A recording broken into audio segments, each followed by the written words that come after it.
Halo teman-teman semuanya, kami dari kelompok 5 akan membahas materi tentang studi kasus komunikasi bisnis yang berfokus pada manajemen krisis dalam sebuah perusahaan farmasi yang bernama Medicap Pharm.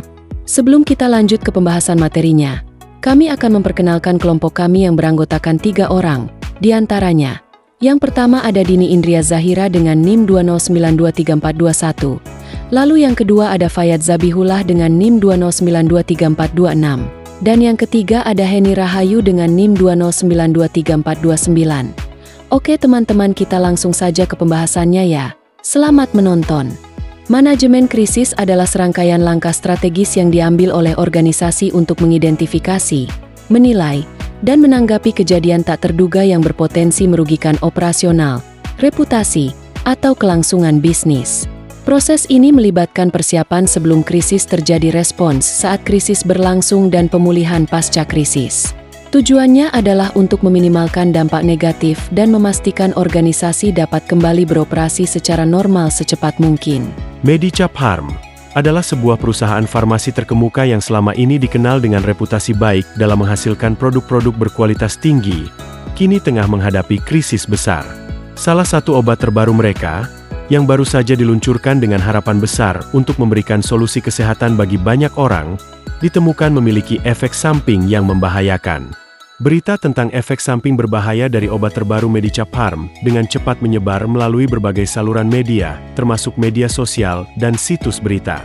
Dalam hitungan jam, informasi ini menjadi viral dan menarik perhatian masyarakat. Dampaknya sangat signifikan, tidak hanya menciptakan ketakutan di kalangan konsumen, tetapi juga menimbulkan gelombang kritik dan kekecewaan terhadap perusahaan Medicap Pharm. Salah satu penyebab utama masalah yang dihadapi Medicap Pharm adalah respons awal perusahaan yang lambat dan kurang efektif. Ketika berita tentang efek samping berbahaya dari obat terbaru mereka mulai muncul, perusahaan gagal mengambil tindakan cepat untuk mengendalikan situasi. Ketidakmampuan mereka untuk segera mengidentifikasi dan mengakui masalah tersebut membuat situasi semakin buruk. Untuk mengatasi krisis ini, Medicap Pharm membentuk tim manajemen krisis yang terdiri dari para ahli di berbagai bidang. Mereka menyusun rencana komunikasi yang transparan, termasuk mengadakan konferensi pers yang terstruktur, bekerja sama dengan regulator, dan memberikan kompensasi kepada konsumen yang terdampak. Dengan respons yang terkoordinasi dan komunikasi yang terbuka, Medicap Pharm berhasil memulihkan sebagian besar kepercayaan publik. Meskipun krisis ini berdampak signifikan, perusahaan mampu menjaga reputasinya dan membangun kembali hubungan baik dengan konsumen. Kesimpulannya, studi kasus ini secara jelas menggarisbawahi pentingnya manajemen krisis yang cepat dan efektif dalam menjaga stabilitas dan reputasi organisasi.